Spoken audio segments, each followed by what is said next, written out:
finish what you started, you came to the right place. Them girls that you came with, you might have to part with. Depending on how this thing shakes. Wauwatosa, Kenosha, a kind of Milwaukee's in the house. And a few New other Look cities within podcast, and we are going to be taking a new look at water in this podcast. What could be more essential than water? And with us to help us take a new look at water is my good friend, Seth Siegel. Seth, thank you for joining me.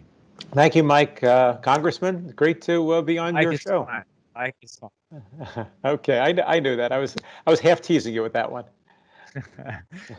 Well, tell us. So maybe give us your background.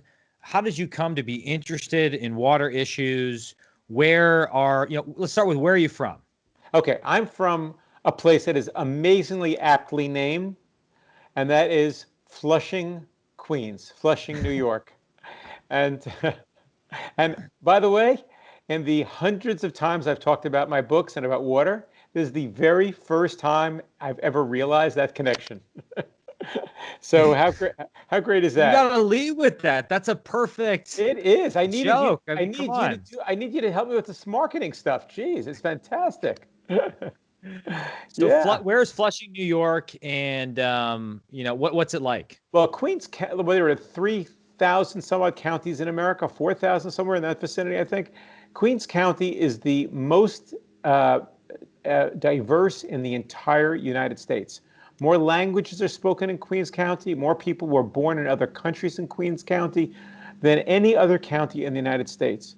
And since you are a successful politician, I will tell you that when I was dating the woman who is my wife now for over 40 years, I said to her, I think I want to stay in Queens and be involved in Queens politics. And she said, maybe with another wife.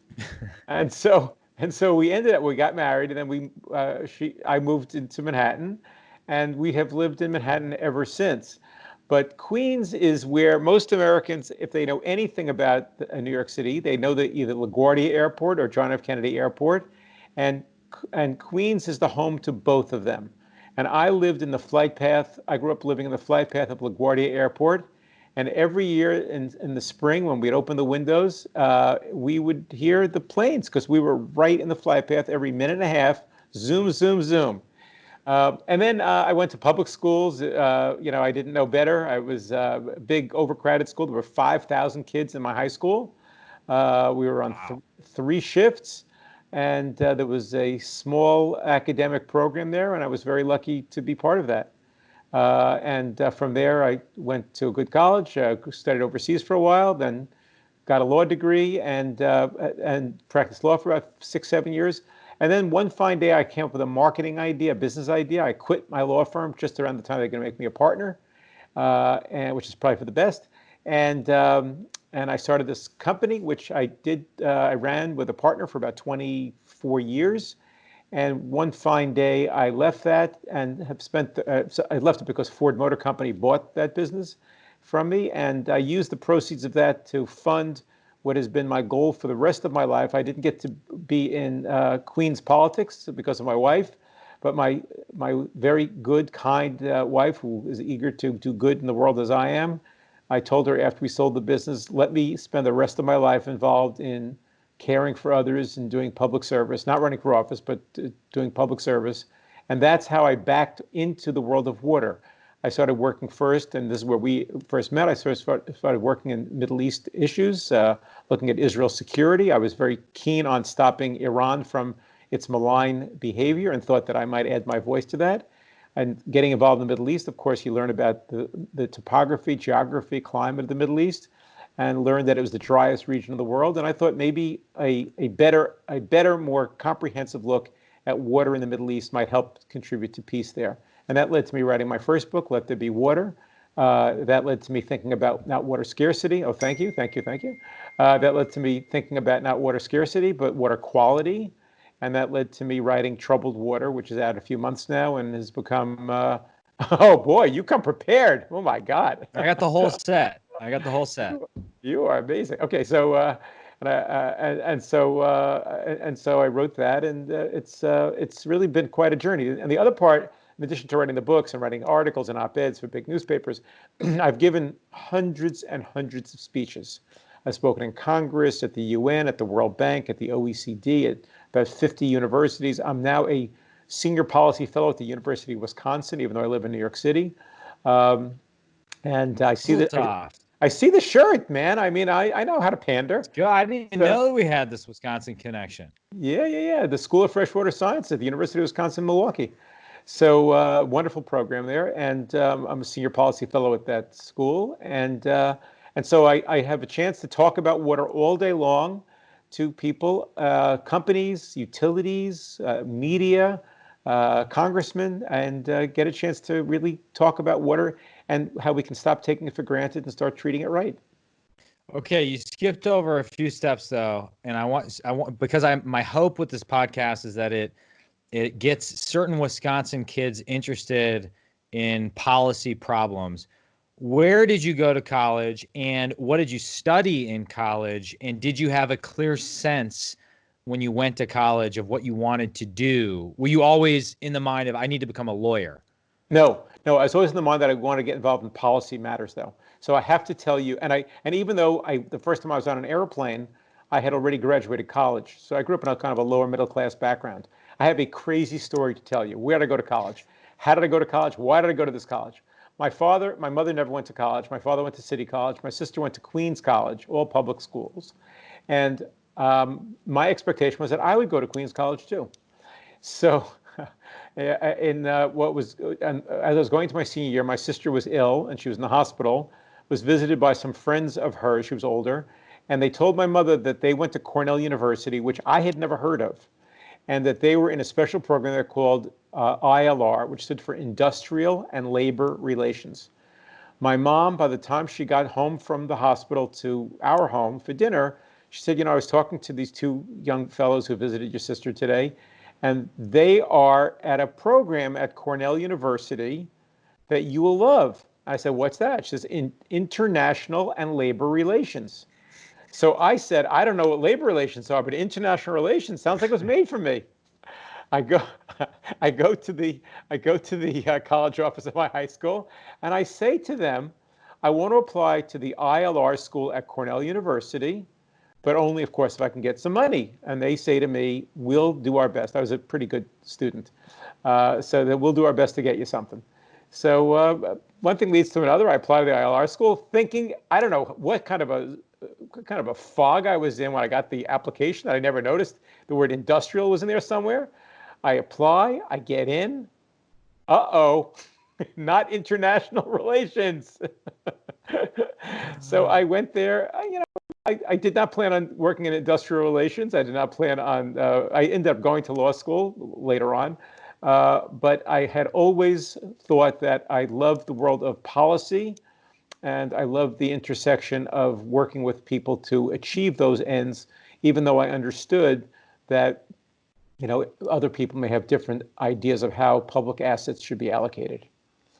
So the decision to leave your law firm on the cusp of becoming a partner, that had to be a difficult decision. But you just knew you sort of had an idea for a business that you had to explore? I did have an idea for a business, but Mike, I have to explain to you what it was.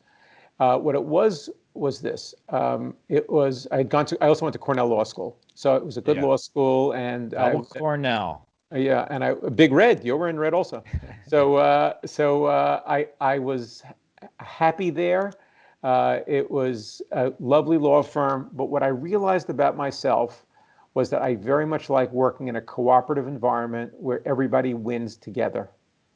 And I realized as a lawyer that it's much more of an I win, you lose environment, and that the business clients we had, I was a young guy, they would take me to lunch or take me to breakfast, and I asked them questions about their lives. And I came to realize that I thought that the business people had much more of an interesting life and a much more of an ability to do good for the world than lawyers necessarily can do. And so I must say the business really thrived. We had many, many employees. We had offices all over the country and all over the world. And it was, although I didn't necessarily love the fact that I spent so much of my life in the business world and wish I had spent more of it in the policy world, it's something that one can be very proud to give high-paying, high-wage jobs to a significant number of people, to give them security, to give them a future, to help them pay for their kids' college educations, to give them dignity, to give them challenging, exciting, interesting work where they can work in an ethical environment every day. I think that was something that I backed into. I didn't know what I was doing, but it was something that I look back on with enormous pride. Business can be an incredible force for good when it's done well. And I think by the way, to go on this point, I think one of the things that I dislike most about politics today, and I don't want to name names, but I don't want to name names, Senator Warren. I don't want to name names, Senator Sanders, but the anathematization, the demonization of business, it really I must say, is really quite unfortunate because while certainly there are dirtbag business people out there, as there are dirtbag senators, I'm sure, but not congressmen. No. But in the main, business is a force for good for society. Well, I see that now. We're having this debate about whether to reopen or not reopen. All of the business leaders I know in my district care far more about their employees and keeping them than the government. And so the idea that they can't be trusted to figure out how to protect them or do social distancing in their organization, and that the government's in a better position to do that, is perplexing to me, I will admit. You may have you know what? I think actually, I mean, I did study political philosophy as well, but so I would say that I think that comes out of a residue of Marxism, which was that workers are a unit of production, and that they are there to be exploited. And we don't recognize the extent to which, a brick thrown from history comes and hits us in the head every day. But it's true, it does. And so Marxism, people don't talk about Marxism anymore. I mean, or if they say socialism, most people don't even know what the hell that means, I'm guessing. But, this is Wisconsin, I shouldn't say hell. They don't know what the heck it means either, I'm guessing. But Yeah, please, please. yeah, My oh God. virgin ears. Wisconsin, nice. Got to be careful there. But that really was what Karl Marx's malign contribution to the world was the idea that an employer would only see his workers in this way of kind of how he can exploit them and use them and then discard them. I was a businessman for a long time. I loved my employees, and I cared very much about them. And every day, it was on me to give them great opportunities in a wonderful, safe environment.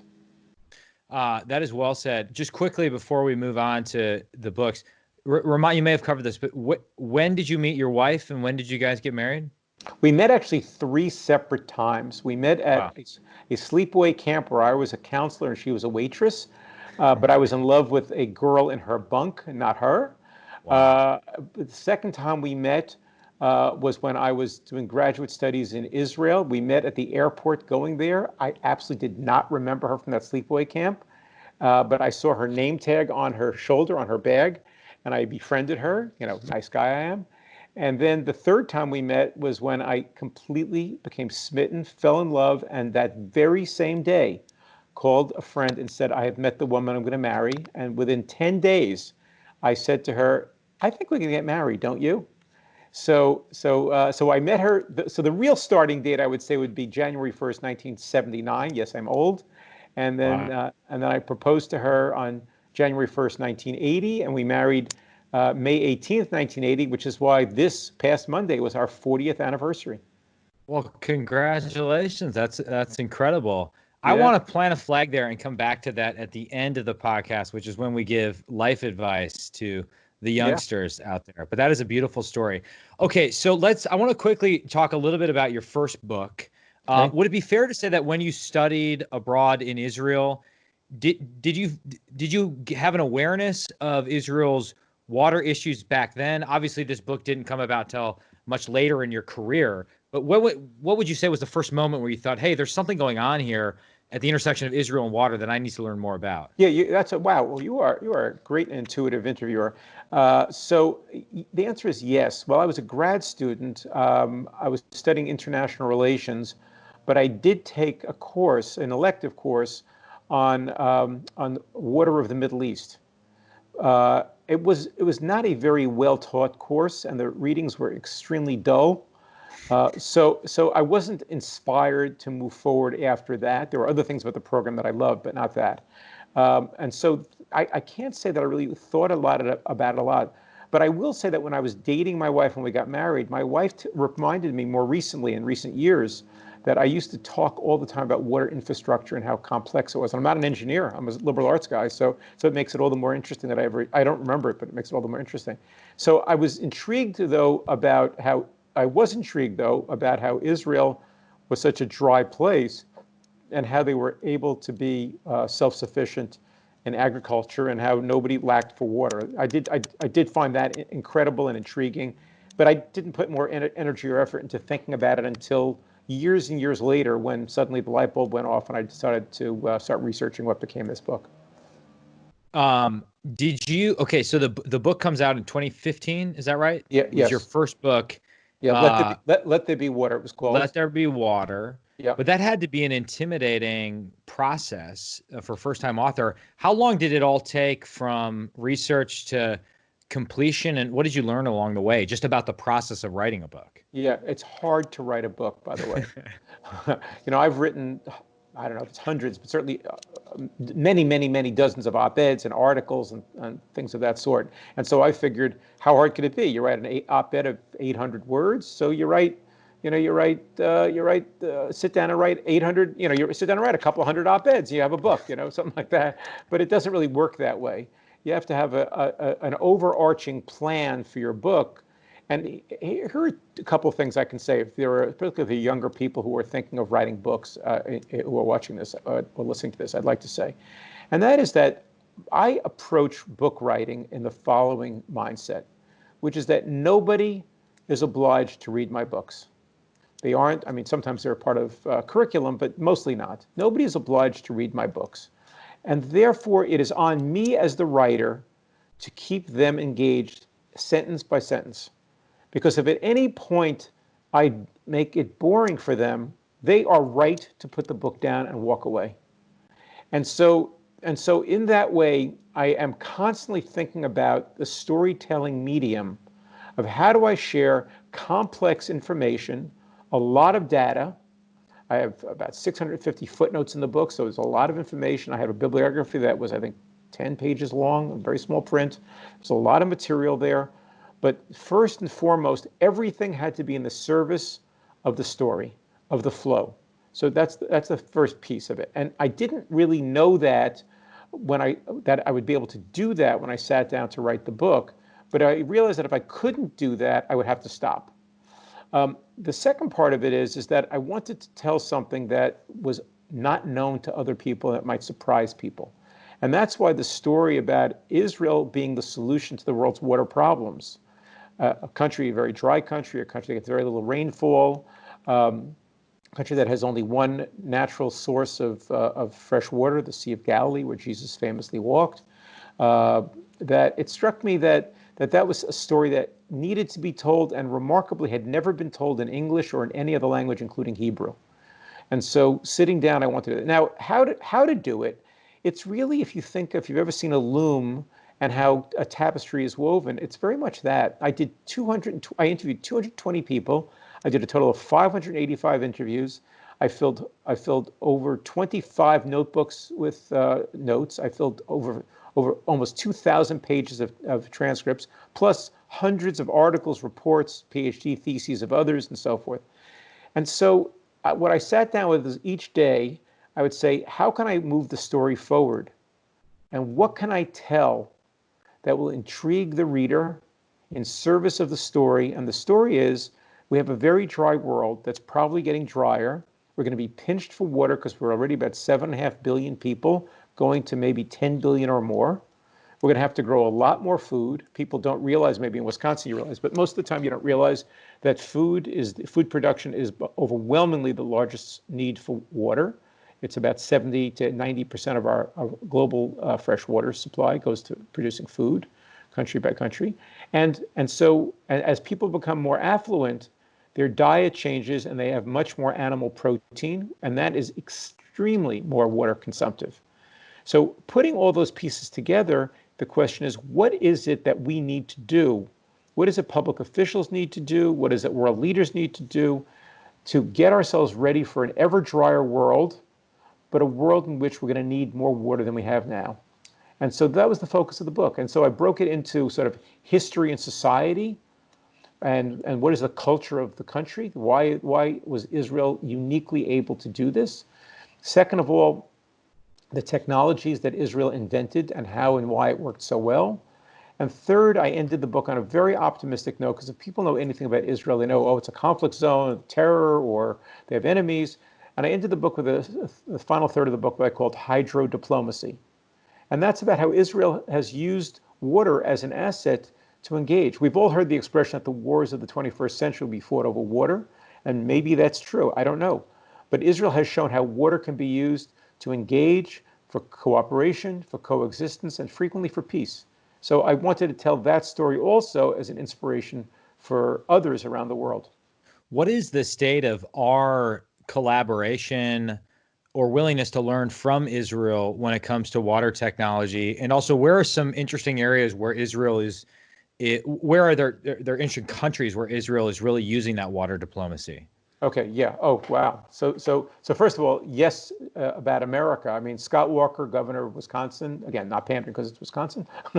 One of the first things he did was one of the first things Governor Walker to me actually to ask what could be done better in terms of water, and we helped arrange.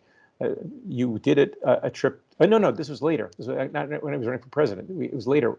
He arranged a economic mission to Israel to learn 3 areas, one of which was water, and to bring back technologies. But he was one of about, just for me, about 8 other governors that I helped arrange trips. So a lot of states are doing this, not just water-starved states like in the Southwest, but water-rich states too.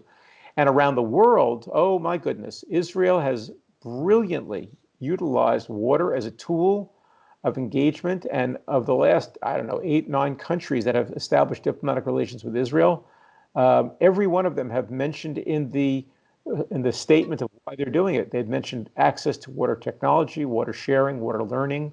Israel is really the place where people go around the world to learn how to make use of water, particularly in water-scarce environments. It's been a great tool of engagement for them.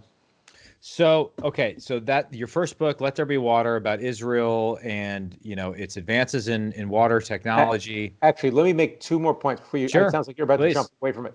Number one point is the book became very, very much an interesting catalyst for this conversation, because the book, over my shoulder, you can see a bunch of, it seems like the same copy, but the book has now been translated into 18 languages around the world. But the one in Spanish just says El Agua, the water. It doesn't say let there be water. Wait, hold on. I'm going to turn my back to the camera for 1 second. Hold on. I was so amazingly successful at this thing that I have not 1, but 2 Spanish editions. El Agua, because you are an incredible linguist, so you know that that's the water. But then also, Hágase el agua, which means let there be water. But also, since you seem to like this, hold on, let's do a couple of the languages. Any idea what language that is? Vietnamese. Excellent. Points for you. Okay, how about this one? Oh my gosh. I have Hebrew? no idea. Oh, it's Hebrew. Oh, that was an easy one. Okay, wait a second. How about this one? This one you might know. How about this one? That's Mandarin? Korean? Never mind.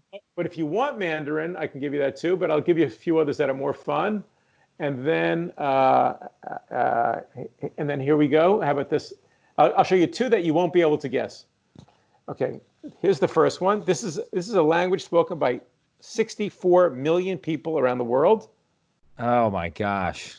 That's not Farsi. But there's a Farsi edition. But no, this is a language called Kannada, and it's the language of Bangalore. It's the language of Bangalore. And here's one. Wow. These are people who didn't quite get the cover quite right, but it's still a good try. That's Farsi, is it not? No, it's not. Oh. It's not. Look at that. I mean, it's a language that looks like it's from another planet. It is Burmese. I mean, so anyway, but my point is, wow. And I should tell the viewer, 100% of all of the royalties from every book, all editions, goes to charity. I keep nothing. I keep not a penny. I don't even reimburse my expenses. Everything goes to charity. But Presumably water related yes, charities. yeah, I'm sorry, all water-related charities. And so that's the first thing, is the book has really sparked. The other thing that the book has sparked is that now Israel is a key destination. It was before, but even more so now, is a key destination for water officials from all over the world. And last year, I think the count was 6,800 water officials from around the world came to pay a visit on Little Israel to learn Wow. from what they do. Okay, now we can transition. Sorry, I cut you off. Well, I would never step away from the book. I read it every night before I go to bed. So I'm only just putting it Wow. down so that we can move on to Wow. troubled water. And I want to start. We need more readers like you. That's right. I want to start the discussion about your latest book, which was published this year or last year? Late last year, yeah. Late last year. By framing it in terms of my own personal life. So we bought this house about a year ago in Green Bay. I thought we had good water in Green Bay, but my wife made it clear that we needed to get a reverse osmosis machine in our house. Good wife. And I thought, well, I'll just drink the tap water. But had I read your book, I would have realized earlier on that my wife was right. And maybe we just start from this assumption that I think a lot of Americans live with, that drinking tap water is safe in America. What would you say to people that think about that? Okay. So I think I have two reactions. First is, I think that bless your wife. I'd love to get to know her better. Bless your wife. And she has unquestionably improved your health by her move. I would also say that you are fortunate that you put that in, because not everybody can do it or will do it, and that most people do assume it's safe, and therefore, because you trust the government more or less, and you drink the tap water, and therefore, and we could, I assume, put in a reverse osmosis system into everyone's home, but that would be kind of a ridiculous way of doing it. Yeah. And the reason I wrote the book was because I discovered, to my amazement, that legal, meaning what the EPA says is just fine, legal does not equal safe, or not necessarily safe. And so that's what the issue is. It doesn't mean you're going to die the day after you drink it. It's not like the 150 years ago where you get cholera or dysentery or typhoid and you die a quick, miserable death from waterborne contaminants. But what it does mean is that you are ingesting a slow, steady diet of a variety of chemicals in a cocktail, because it's not just one chemical at a time, it's a bunch mixed together with unknown effects on us. Now, what we do know is that certain types of people are more prone to have problems as a result of what they ingest. Women who are pregnant, their babies, their fetuses, their young babies, up to, depending on the contaminant, up to as much as the onset of puberty. Immunosuppressed people, which is to say someone who just had the flu or COVID-19, they're immunosuppressed and they're more susceptible. People going through chemotherapy and others of that sort. So you're talking about many millions of Americans. And because every one of those Americans who are fetuses and then newborns and then toddlers, they become the rest of us. And so every one of us has ingested water that we were led to believe is safe, but is not necessarily safe. And so the reason I wrote the book was, the reason I transitioned from writing about water scarcity to water quality is because I wanted to address and shine a big light on a problem that is completely fixable. If it was hopeless, I would say nothing about it. Now, can I take another minute? I want to frame this a little bit. It's important. Okay. There are about 100,000 chemicals that are in commerce in the United States. Not all of them get into our drinking water, and for sure, not all that do are necessarily health hazards. But certainly, some significant percentage of them do get into our water, and some significant percentage probably aren't very good for us. So I would think, when I started doing the research, I assumed that the EPA regulated 30,000 of them, 70,000 of them, 90,000 of them, some significant number of this 100,000 that are in commerce. And then my jaw dropped when I discovered that the EPA regulates 70 chemicals out of that vast inventory of chemicals. And as bad as that is, as crazy as that is, the last time the EPA has regulated any contaminant is 25 years ago. Wow. Now, in those 25 years, meaning added a new contaminant to the list? Yes, and I'll explain to you what it means to be a contaminant. And so what has happened in those 25 years? Thousands of new chemicals have been added to our national chemistry inventory, chemical inventory, but also we've developed extraordinarily sensitive measuring tools that now we can tell with more certainty what's in our water. And we can also look at what's called epidemiological studies to understand that certain chemicals lead to certain bad outcomes, okay? Now, what does regulated mean? Regulated means only one thing. It means that your local water utility is obliged to test the water, not every day, not every week, but either quarterly or annually, sometimes every third year, but not as frequently as I would like. They're obliged to test the water and then to report to their state and the state to report to the EPA on whether that water has an excess of that contaminant, 70 chemicals and 21 other contaminants, a total of 91 contaminants. If your water has water measured, contaminants measured above that level, then that's a problem. But you are under no obligation, if you're a utility, none, to measure all the other contaminants that we know are in our water. Wow. That's exactly where the problem lies. We could be putting in a reverse osmosis system into our nation's water supply, and everybody could be a beneficiary of it for a tiny fraction of the cost that you put into your house for your reverse osmosis system. And then vis-a-vis lead, which could not be clarified and taken care of by reverse osmosis for reasons we can explain if you'd like, but lead cannot be done by reverse osmosis if it's done at the source. We could have a national program for, as I lay out in my book, in Troubled Water, for lead pipe replacement, that we could get rid of every lead pipe in this country over about a 20-year period. And let's be clear about this. Whereas on some of these chemicals, we don't know what the effect is.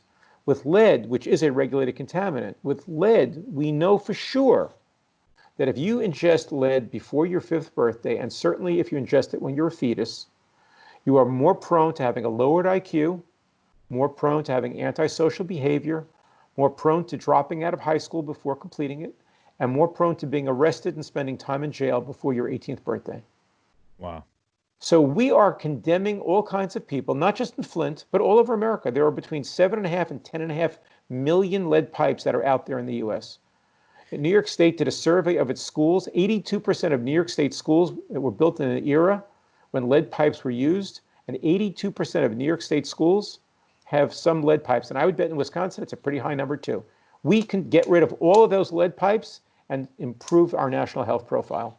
Well, I think it's hard for me in reading the book to sort of identify the original sin, because if I understand it, you're really kind of pointing out the intersection of a few trends. One, you have aging pipe infrastructure, right, which was built in a different era, and we just, the running joke in DC is every week is infrastructure week because it's never a good time to invest in infrastructure. You have some moment at which the EPA lost its way. Or I guess I should rather say when the EPA subsumed responsibility for water regulation, because at the end of the book, you talk about why that's not a good idea. And then you just have sort of the byproduct of industrialization, which is the creation of a lot of these chemicals, new chemicals, and those chemicals kind of getting into the water supply. And the net result of all of that is water that is far more contaminated than we understand in our daily lives, correct? Correct. So where's the original sin? The original sin, I'm not anti-business at all. I'm actually very pro-business, and I don't think you just eloquently defended it earlier. We talked earlier about the good nature of business, but even the chemical companies who are putting junk out there, I want to say that I wish they didn't, but I don't condemn them. They are responding to the incentives that society gives them. They create chemicals that improve the quality of lives for millions of people in America and millions of people around the world. And they make money from doing so, and they should be making money from doing so. That is not a bad thing. What is a bad thing is that we stop the conversation there. What we should be doing is saying, okay, we can have the chemicals, and we can also stop those chemicals from getting into our bloodstream. And so where is the original sin? Here's what I think the original sin is. The original sin is 1974. 1974. Wait, your microphone just went dead, Congressman. Sorry, I was saying this is an enduring theme in my own writing in the podcast, that everything bad happened in the mid-'70s as a result of well-meaning legislation by the Watergate babies who came in to clean up corruption, and it created War Powers Resolution, Dysfunctional Budget Control and Impoundment Act, National Emergencies Act 1976, and now you reveal this other thing that happened in the 70s. So tell us, sorry to interrupt you, but you've hit on one of my major issues. Wow. Oh, geez, I saw you got very agitated there. Calm down there. Okay, so you might be right. Although I have a suspicion that if we looked at 1980 and 1990s, we might find other horrible, grievous mistakes. So what happens in 1974 in response to a water crisis? NBC Nightly News, at a time when the nightly news was like what everybody watched, they reported that there was a belief that chlorine added to drinking water might be producing a chemical, fancy name, called trihalomethane. And trihalomethanes might be carcinogens. It turned out they were correct. They are carcinogens. And if Americans knew anything about their water, they knew that chlorine was supposed to make them healthy and safe and not make them have cancer. And so what happens in 1974, the EPA, don't forget, was created in 1970. The Clean Water Act, sounds similar, but it's different, is 1972. The Safe Drinking Water Act gets passed like fast. It had been considered in 70, 71, 72, 73, earlier in 74, but now there's this NBC Nightly News story and everybody's freaking out. And so what does Congress do very well when everyone's freaking out? They jump in. They either do too little or they do too much. They jump in and they pass the Safe Drinking. The important thing is to do something. Exactly.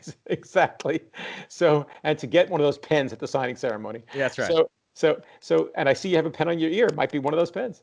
So they passed the Safe Drinking Water Act, and what they did was a terrible mistake. Instead of assigning drinking water to Health and Human Services, what became Health and Human Services, they decided that because they had just created the Clean Water Act, which is basically about sewage, 2 years earlier, and they properly put that at the EPA, they said, oh, we'll put the Safe Drinking Water Act also at the EPA.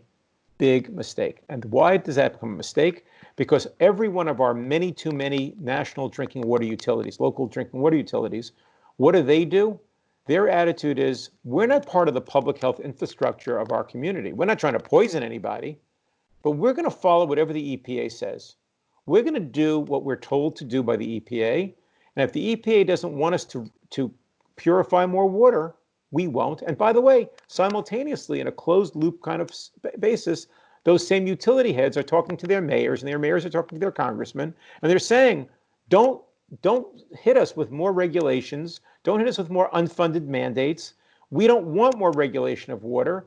And so Democrat or Republican, everybody is telling their local congressmen, don't tell the EPA to stop doing so much regulation. It's killing us.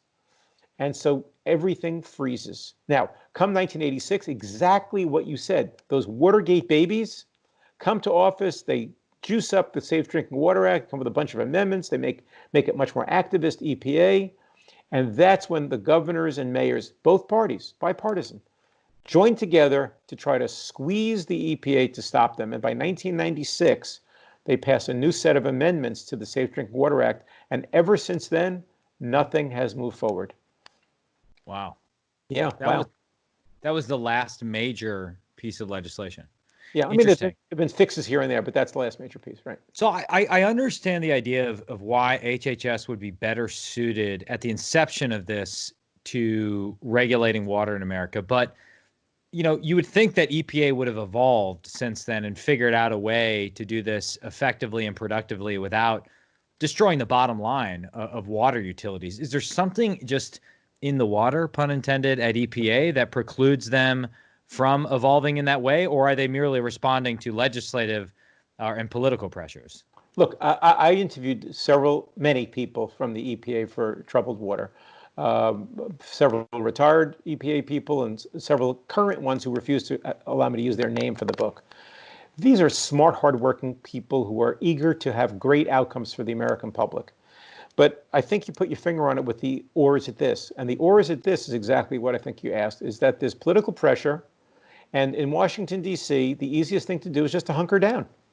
And hunkering down largely means do nothing or do little or do enough that you can come to a hearing and say, oh, yes, we're doing this. So it's kind of a go slow moment, but not really doing enough that you're going to upset anybody. And everybody has a wink, wink, nudge, nudge kind of relationship where the utilities understand, oh, there'll be a hearing and there'll be some, talk, and maybe some obnoxious guy from New York will write a book.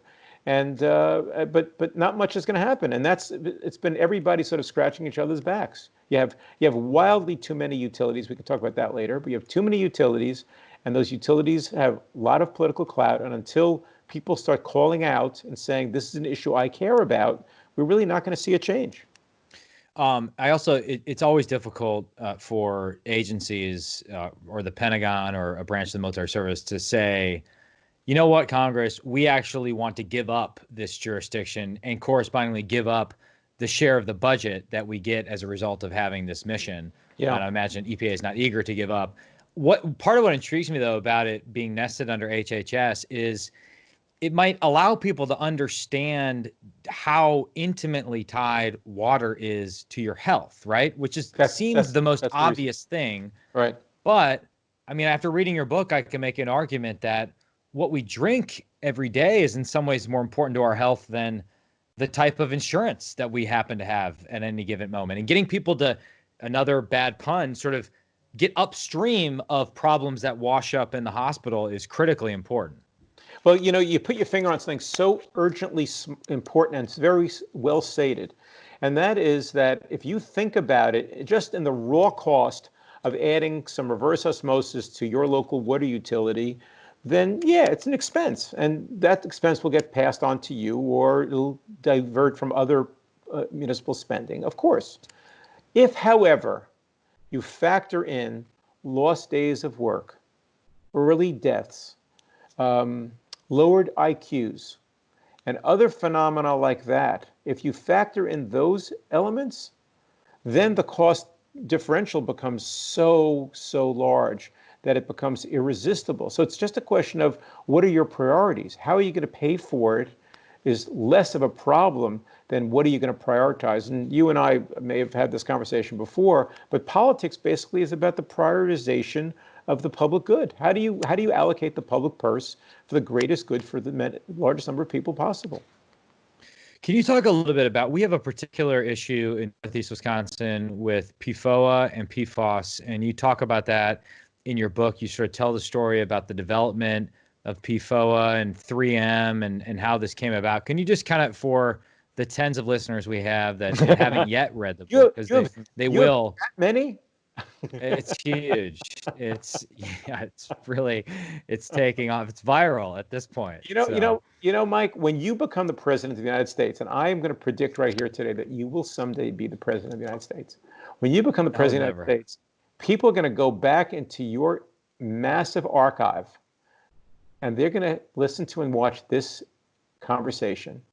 And we're going to be so glad we did. Well, you'll already be president, but I will be so glad that we did this. Okay, you want to know about PFOA? Why is Gallagher talking about moving water regulation from the EPA? And they'd be like, oh, that's why. Exactly. Lyndon Johnson was a huge water guy. And if you go down to Austin, Texas, to the OBJ library, you'll be shocked by how much there is in there from Lyndon Johnson about what he cared about water and water scarcity and water quality. He was an extraordinary guy. But okay, so PFOA. So what is PFOA? PFOA is it's one of about 7,000 chemicals in a class of perfluorinated chemicals. And not to get too wonky here, what it is it's a chain of carbon molecules that have been bonded together. This is done in a laboratory. It's artificial. This is how chemicals are made. If you remember your high school chemistry, you have sort of molecules that looks like Tinker toys, a ball and a stick and all that, bring all together. And you have a series of carbon molecules and fluorine bonded together. And it has this remarkable property of making it very, very durable, very impermeable, therefore very resistant to stains. It's very slippery, so therefore it's great for the edges of your skis. It's great for, it's very resistant to stains, so therefore it's great to line the inside of that microwave popcorn bag. And so these chemicals are found everywhere. Glide, the dental floss uses it. These are chemicals that are found everywhere around us. Teflon pans are coated with PFOA and so forth. When you use Scotchgard to spray your textiles, that's another kind of perfluorinated chemical, because you put it on and you could pour red wine on it and it'll just bead up and you'll just take it right off. It's a wonder for the society. But once it gets into the water and then gets into your bloodstream, the bad news about it is that it is not something that you can shed. You don't excrete it like you do some chemicals. It stays in your system and it accumulates over time. And it turns out that not immediately, it's not like you drink it and then suddenly you die the next day, but over time, there's a high correlation between people who have had exposed to levels of PFOA or PFOS or other perfluorinated compounds who get all kinds of horrible health conditions, birth defects for their children, kidney cancer, testicular cancer, ulcerative colitis, high blood pressure, preeclampsia for pregnant women. And there are just not an endless number of maladies, but a significant number of maladies that come from these chemicals, which I hasten to add are not regulated by the EPA. So, why not? I mean, if I don't want to install a reverse osmosis system and, I get it on PFOA, I'll just drink bottled water for the rest of my life. Well, you have a chapter on bottled water and on plastic as well. Explain just your argument about plastic and the dangers therein. Okay, I will. But first, I have to share something for your millions of viewers, President Gallagher. Yeah. And that is this. The scope of bottled water usage in America is not widely understood. The bottled water industry, again, responding to the incentives that they're given, produces a service that they think people want, but they play, of course, on not the convenience or the taste, but on people's insecurity about their water. So here's two or three statistics that'll knock your socks off. First is about a third of all Americans do not anymore drink from their tap. About 30% more do, but also frequently drink bottled water. And that 60% of all those who drink bottled water, 60% of all bottled water consumed in the United States is consumed in people's kitchens. So that means they're right next to their tap. And then the final statistic I want to share with you is that last year in the United States, we have a solid waste problem, landfill problem in America. I always ask audiences to guess how many bottles you think were sold last year in America. So to those who are viewing this, take a second, think, what's your number? How many you think were sold last year in America? 500 million, 800 million, a billion, 2 billion? Think of a number. Okay, the correct number, 70 billion containers of bottled water was sold last year in the United States. Wow. Okay, and given the fact that the vast majority are not recycled, that's a lot of trash. That's a lot of litter. So the story about bottled water is that this is not under the purview of the EPA. It's under the purview of the Food and Drug Administration. But here again, somebody's asleep, because despite all these billions of containers, there is no full-time staff at the FDA monitoring bottled water use. And under an exemption, a loophole, 70% of all bottled water sold in the United States is exempt from any federal regulation whatsoever. So you could be buying tap water when you go to your local gas station, your local grocery store, your local drugstore, and buy a bottle of water. It could actually be tap water that has been sealed. Now, bigger brand names, Poland Spring, San Pellegrino, Aquafina, Dasani, and so forth, they're more likely to be better quality, but there's no there's no reason they have to be. And indeed, even by the way, about 90 contaminants are permitted to be in bottled water, provided it doesn't go above a certain level.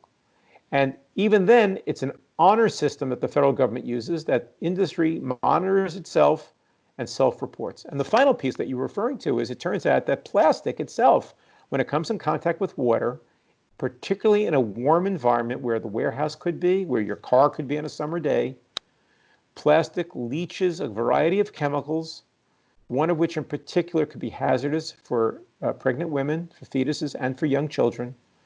And so therefore, do I ever drink bottled water? I do. But do I urge people to not drink it thinking that it's that much safer than their tap water? It's important to think that, yes.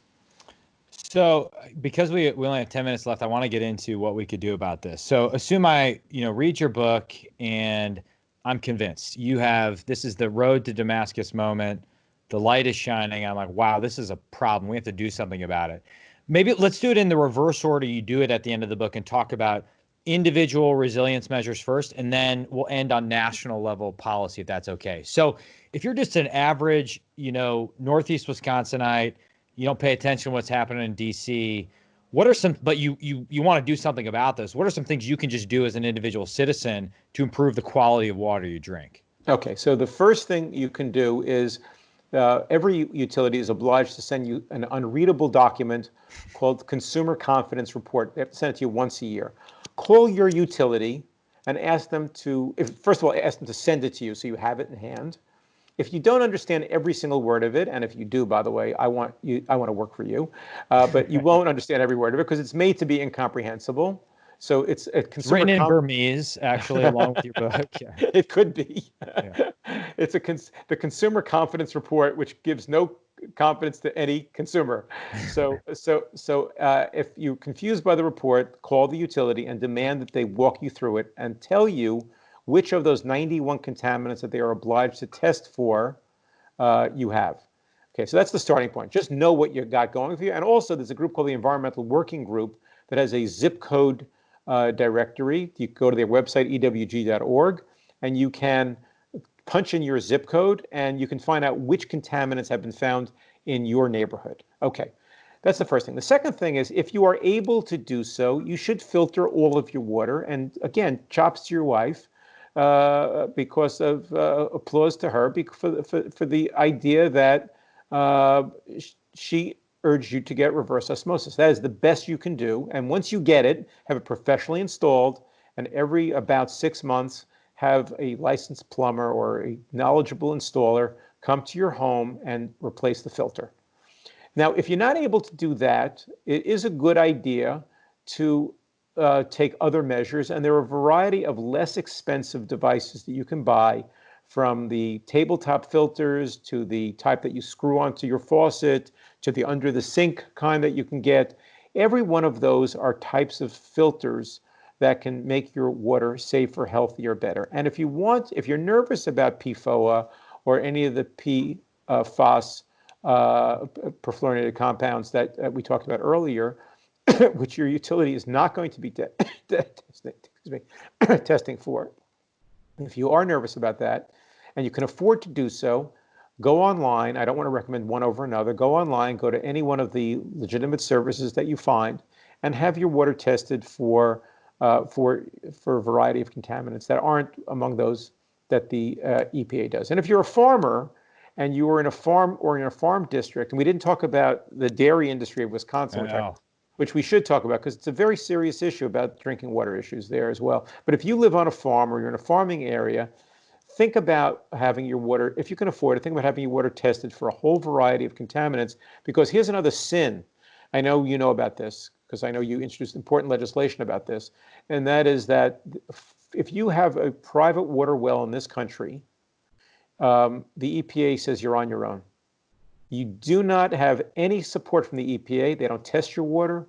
You're on your own. So if you can afford it on a regular basis, every year, 6 months, every year and a half, have your water tested for all the EPA contaminants and for some others as well, if you can afford it. Well, let's talk And then, briefly about dairy, and we'll just have to skip over the life lessons at the end. We'll have those for a second podcast, but I'd love for you to touch kind of briefly on the issue of dairy and clean water and things like that. yeah, so here's the challenge for this is that what is getting into our groundwater? What is our groundwater is thought of as just being invisible water, but it's not.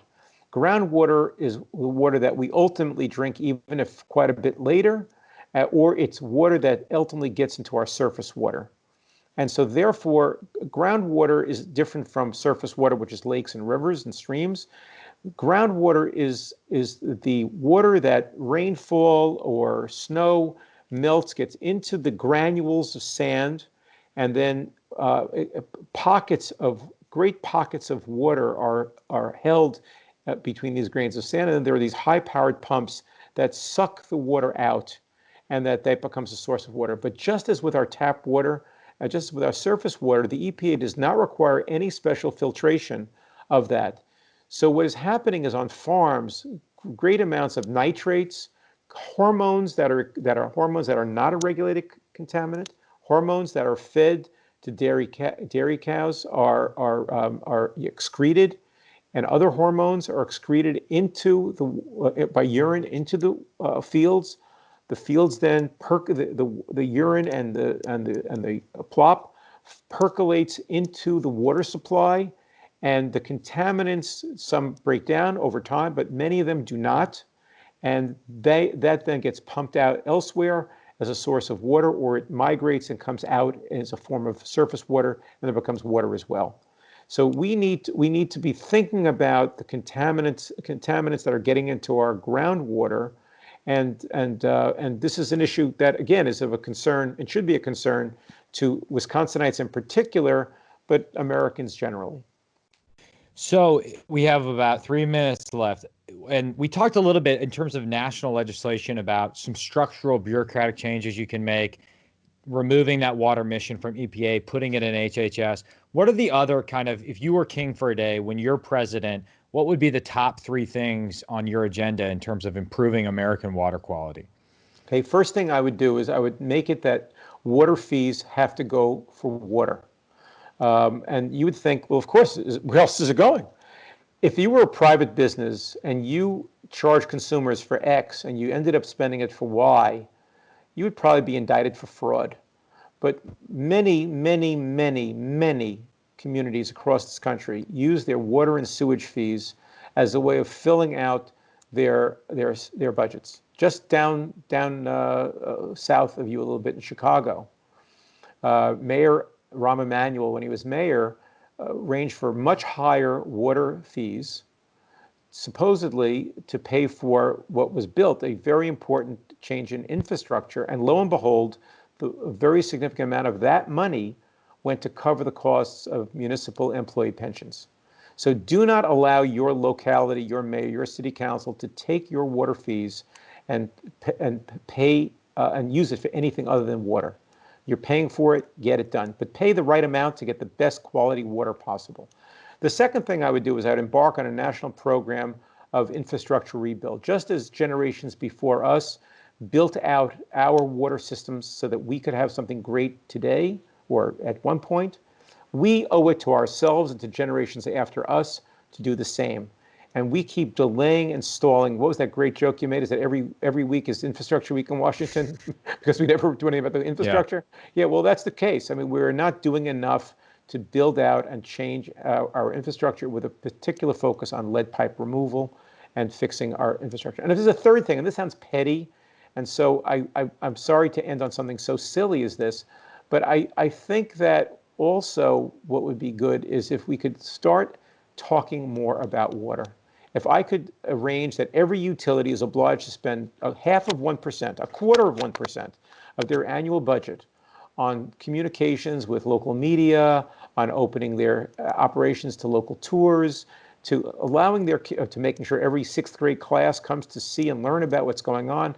You know, we talked about Israel at the start of this conversation. Why is Israel such a water miracle? Because starting in nursery school, everybody learns about water issues. Water is as critical a part as the public psyche, as terrorism, as national security, as defense, as other issues like that. And as a result of that, great minds go into the field, and every senior politician has to talk about it. When I came out with Let There Be Water in Hebrew, I was invited to meet with Prime Minister Netanyahu. I flew to Jerusalem. I met with him, and he knew everything about my book. He had read it already, and he thanked me for it, and he told me about what was missing from it because of all the things he knew about water. And Netanyahu, so it sounds just like him. So that's what we need. We need more public conversation, more media focus, more academic programs that talk about water and teach about water, so that we don't go another generation without fixing this problem. Well, Seth Siegel, thank you for starting that conversation with this incredible book, an incredible achievement, Troubled Water, What's Wrong with What We Drink. Are there other ways beyond your book people can kind of see what you're working on? Do you have a website or Twitter? Thank you for asking. Yeah, both of those. And if anybody would like to be added to my mailing list, I write stuff all the time. I had a piece in The Hill on Tuesday of this week. So I send out mailings 5 times a year about. If you'd like to be on my mailing list, go to my website, www.sethmsiegel, I'll spell it because it can be tricky, Siegel. Seth is Seth, M like Mary, Siegel, Siegel. Go to Seth at sethmsiegel.com. Go to www.sethmsiegel.com, or contact me on Twitter. I tweet about water issues almost every day. And so you can reach me at Seth M. Siegel on Twitter, and love to have you as a follower. Love for you to direct message me and have a conversation. Everyone who's watching this is a potential partner and mentor for me and for everyone else about water issues. Well, Seth, thanks for dedicating this portion of your life to public service and the public good. And thanks for educating me about water. Right back at you, my friend. Thank you so much.